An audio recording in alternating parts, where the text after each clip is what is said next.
Y'all already know what the going on. Lil Tay's dropping the youngest link of the century. Mark your calendars tomorrow, 3 p.m. EST. And nobody, including my family, including the grown-ass haters, is gonna stop me. You know why? Lil Tay rich and finna get richer. At the end of that TikTok, she said, to y'all that have been pre-ordering since 2018, thank y'all, or something like that. Like, that is weird. And that's really the target audience, which is kind of crazy. If she was actually a virgin and she's posting like almost nude, but not quite, but making a bunch of money off it. Yeah. There's like two contradictory things going on right now. Yeah, she wins. But the problem is, I don't want to tell anybody to not do anything. Lil Tay just made over $1 million in under 3 hours on OnlyFans. And the most disturbing part, her own father is proudly supporting her. Let that sink in for a second. This is the same girl who first went viral at age 9, flexing fake stacks of cash, standing in front of luxury cars she didn't own, screaming into the camera that she was richer than all you broke haters. She was a child, being pushed, puppeteered, and used by her own family for internet fame. And now, she's selling her body online the moment she turned 18, and everyone's acting like this is some kind of empowering glow-up. Is it empowerment, or is it exploitation, repackaged as independence with a price tag? Let's rewind. Back in 2018, Lil Tay blew up overnight. She called herself the youngest flexer of the century, shouting from million-dollar kitchens and claiming her toilet cost more than your rent. But it is Lil Tay, the youngest flexer of the century. I'm only 9 years old, but I'm richer than all y'all broke haters. This be my kitchen. It's bigger than your whole entire living room, and I got 4 more houses. This costs more to your rent. My toilet costs more to your rent. Everything in my bathroom costs more to your rent. And see, this is my closet. Everything here. But behind the scenes, it was all smoke and mirrors. Her older brother was scripting the videos, her mom was helping stage them, and eventually, her father stepped in, igniting a custody battle that pulled her offline. For years, she vanished. Silence. The internet moved on. Then suddenly, in 2023, headlines erupted. Lil Tay is dead. Except it was fake. A death hoax, reportedly orchestrated by her team to grab attention. It worked. She came back with updates about surgery, a tumor, and emotional trauma. But that wasn't the twist. The real shock came on July 29, 2025, the day she turned 18. The second the clock struck midnight, Lil Tay dropped her OnlyFans link. And within 3 hours, she reportedly raked in over $1 million. This isn't just shocking, it's disturbing. A former child star who was once used and exploited is now being rewarded for stepping into the adult industry on the very day it became legal. So, it's my 18th birthday on July 29th, and every male has been counting down to it and literally telling me to drop the link the second I turn 18. Girlies, what do you think? Should I do it? She didn't even hide it. She leaned into the predatory attention. She counted down to her own legal adulthood like it was a product launch. Except the product was herself. And instead of stepping into adulthood with dignity, reflection, or purpose, she turned it into a pay-per-view event. Now let's talk about her family, because it's not just broken, it's toxic. Her mother and brother already dragged her through chaos as a kid. They scripted her videos. They faked her death.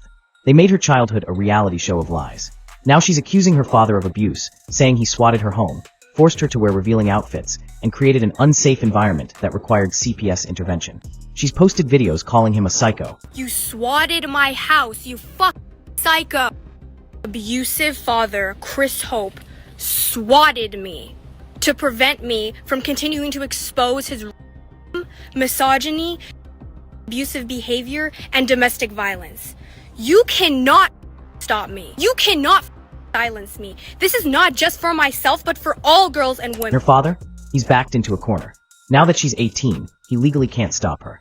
If he even tries to influence her choices, she could twist it and have him locked up. That's the power dynamic. That's the terrifying truth. And yet, millions of people are cheering her on. Why? Because she knows exactly how this game works. In 2025, money talks and dignity walks. It's not about family. It's not about respect. It's about clicks, clout, and cold hard cash. Lil Tay even said it herself. Nobody, including my family and the grown haters, is going to stop me. Y'all already know what the going on. Lil Tay's dropping the youngest link of the century. Mark your calendars tomorrow, 3 p.m. EST. And nobody, including my family, including the grown-ass haters, is gonna stop me. You know why? Lil Tay rich and finna get richer. This isn't empowerment. This is the collapse of values disguised as success. And let's be honest, she didn't invent this strategy.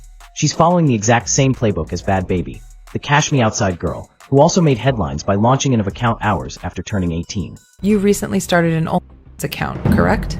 Is it true you made over $1 million in your first 6 hours? Yes. Tay watched it work and hit copy and paste. She's even said she wants to recreate Bad Baby's success photo, teasing her audience with the same bait. So here's the million-dollar question. If teens see girls like Lil Tay and Bad Baby making millions by doing nothing but selling themselves online, why would they ever work a regular job? Why flip burgers at McDonald's for $10 an hour when you can post a few pictures and make 100 times that in an afternoon? This isn't a celebration. It's a warning sign. Because when young people grow up seeing this as the shortcut to success, you're not inspiring them, you're misleading them.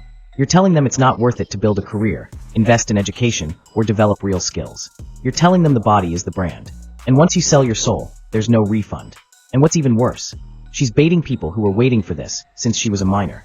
She literally thanked the fans, who had been pre-ordering her since 2018. OF and the whole corn industry is absolutely disgusting business. It's disgusting. Like, they're trying to bait in EDPs. That's the craziest part. Because at the end of that TikTok, she said, to y'all that have been pre-ordering since 2018, thank y'all, or something like that. Like, that is weird. And that's really the target audience, which is kind of crazy. And yet she says it proudly, like it's an achievement.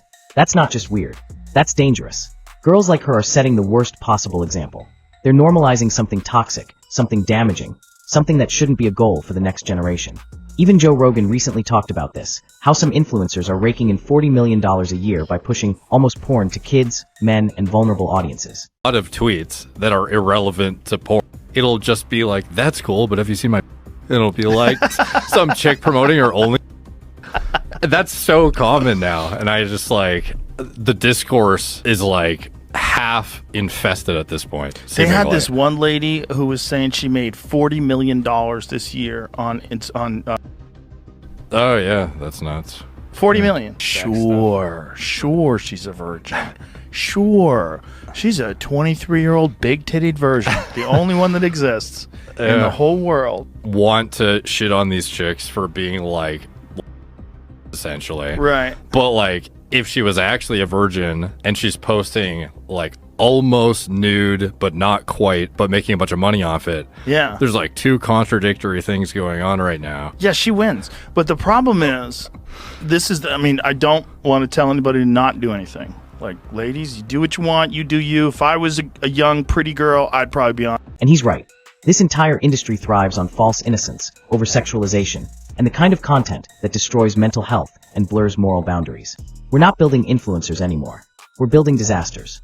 Because when your whole identity is built on shock value and exploitation, there's no future, only the next viral moment. Lil Tay's story isn't one of triumph. It's a warning. A tragic example of what happens when money matters more than morals, when family fails, and when a child is raised by the internet. So let me ask you this. Are we okay with this becoming the norm? Or is it finally time we stop clapping for the collapse? Let me know what you think in the comments. Drop a like, share this with someone who needs to hear it, and don't forget to subscribe for more real talk. Because the internet's getting darker every day, and someone's gotta shine a light.